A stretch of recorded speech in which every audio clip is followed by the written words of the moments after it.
¿Qué tal? Muy buen día a todos, sean bienvenidos una vez más a Planea tu Libro, su curso de planeación y creación y teoría para todo tipo de canales de contenido. Hoy vamos a hablar de una nueva trampa usando arquetipos y estereotipos. Si quieres saber por qué los llamo trampas, quédate a ver el video.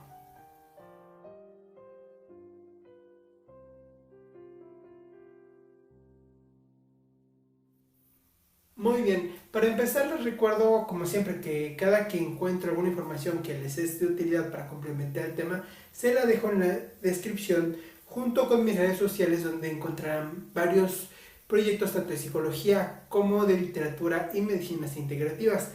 Además recuerden que ayudan mucho a los videos para que YouTube los haga visibles a otros usuarios, dejando sus comentarios, sus likes, suscripciones y compartiéndolo con todo aquel que le crean que le puede ser de utilidad.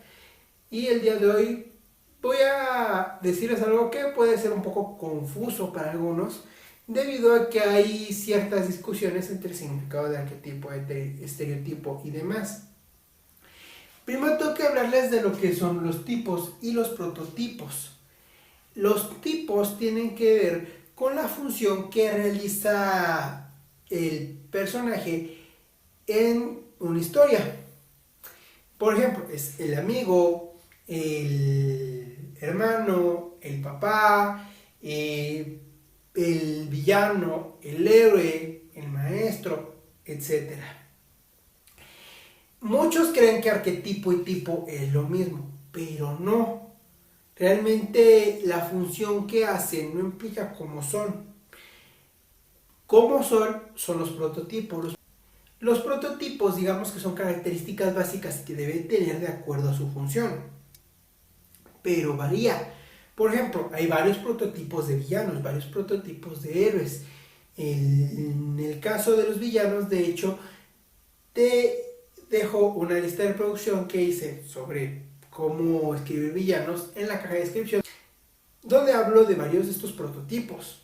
En el caso de el maestro suele ser alguien sabio, anciano, etcétera, y por eso algunos creen que los arquetipos y los tipos son lo mismo. Entonces, hablando de los prototipos, ya que entendiste que son ciertas características que aplican a ella, por ejemplo, la mamá puede ser la mamá gruñona y regañona o la mamá cariñosa sobreprotectora, etc. Los arquetipos y los estereotipos también son ciertos prototipos. ¿Cuál es la diferencia? Que los arquetipos son prototipos ideales de cómo debe de ser algo. Por eso, arquetipo también se usa un molde ideal del que se van a sacar varias piezas, o sea, el que haya quedado bien.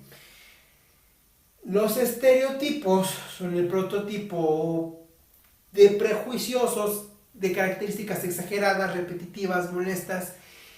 ¿Cuál es la diferencia entre estos dos? Más que nada es una idea de la persona que lo perciba. ¿Por qué? Porque el mismo aspecto de héroe, el valeroso, perfecto, bondadoso, con una moral impecable y que siempre se levanta, puede ser para algunos un arquetipo de héroe, pero otros puede ser un estereotipo, pensando que los héroes no son así, y es realmente un prejuicio. Entonces, las mismas características vas a encontrar que hay quienes las llaman estereotipos y hay quienes les llaman arquetipos. ¿Por qué? Porque no depende realmente de las características en sí o de la construcción, sino de la opinión de la persona que le esté planteando. Yo los considero personalmente como lo mismo, por lo que te acabo de explicar. Y realmente no suelo ser muy gustoso de usarlos, más allá de alguna que otra característica de estos, pero transformando básicamente el resto del personaje. Sin embargo, son muy útiles y muy convenientes de manera comercial, debido a que tiene varias ventajas. Entre ellos es que, uno, ya están prefabricados y los conocemos de manera intuitiva, ni siquiera tenemos que buscarlos, porque ya tenemos una idea base de cómo es un héroe, cómo es un villano, cómo es un maestro, cómo es un genio loco, cómo es el elegido huérfano.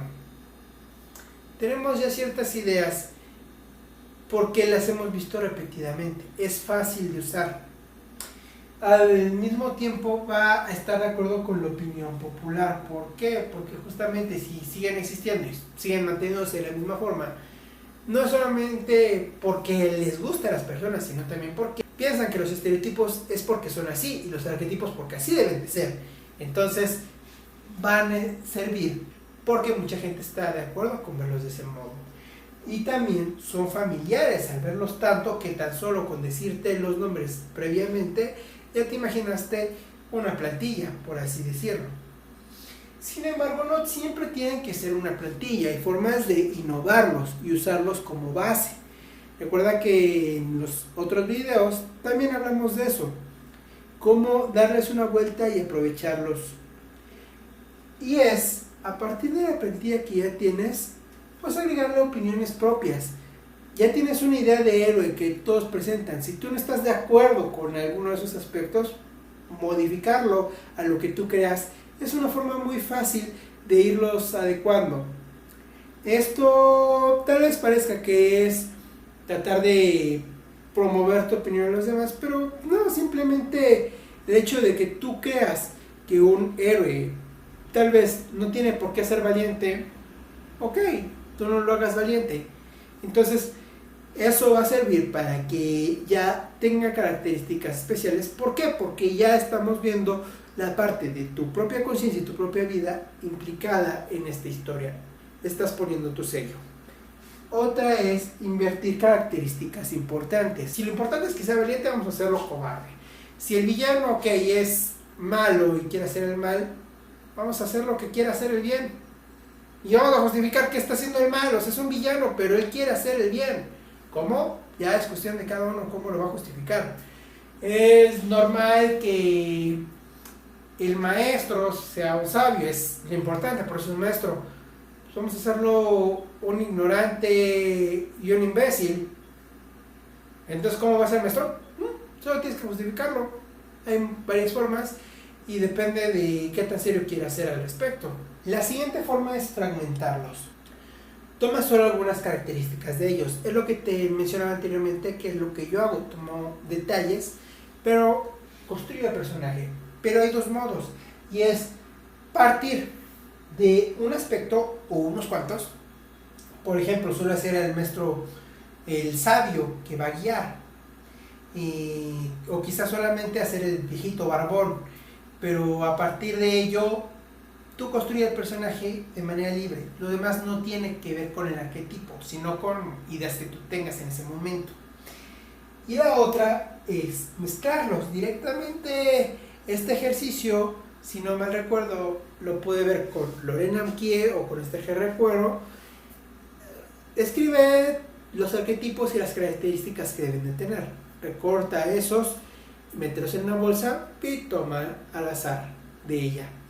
Otra forma que yo te menciono en algunos videos es que para que gastes menos material y sea un poquito más práctico, agrega esas palabras en una app de tu celular de resultados aleatorios o asignales un número si es que el programa que tengas no tenga banco de palabras, y ya con eso puedes elegirlas de manera aleatoria, de tal modo que te genere combinaciones variadas e innovadoras, tal vez a veces raras, pero como siempre te explico en mis videos, si lo sabes justificar puede ser algo muy interesante y muy útil.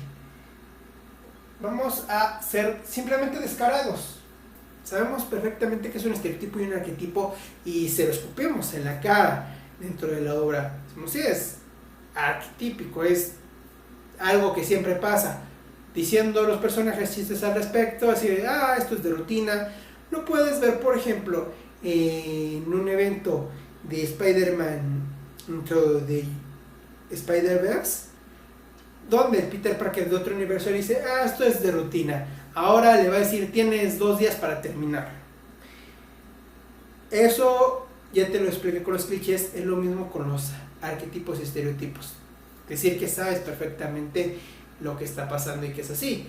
Incluso lo hacen mucho en Rick y Morty. Entonces, a veces también es a través de exagerarlo. Ponerlo demasiado bondadoso, no simplemente que hace bien, que es exageradamente bondadoso. Entonces, ese tipo de exageraciones puede servir con diferentes medios, tanto de comedia como de desconcierto, y también como para hacer molesto a cierto personaje. Por ejemplo, puedes hacer que el héroe sea algo molesto por eso, pero recuerda, tiene que ser de manera intencional. Si lo haces por error, normalmente va a demeritar tu obra, pero si lo haces intencional, también todo es acorde a eso, y bueno, llega a ser atractivo. Y por último, es parodiándolos, que es muy similar a lo que te digo, simplemente que aquí es siempre con fines cómicos, e incluso puede no ser tan exagerado, sino que incluso se vea torpe y mal hecho. ¿Por qué? Porque te estás burlando de esos arquetipos y esos estereotipos, y esto incluso te acelera mucho el trabajo, ya que, bueno, haces una historia completa de parodia simplemente burlándote de ellos. Así que recuerda una vez más que me ayudas bastante a que YouTube dé visualización a mis videos si interactúas con ellos a través de comentarios, tus likes, compartiéndolos a otros usuarios y suscribiéndote al canal. Yo soy Gormaz y nos vemos en la siguiente clase.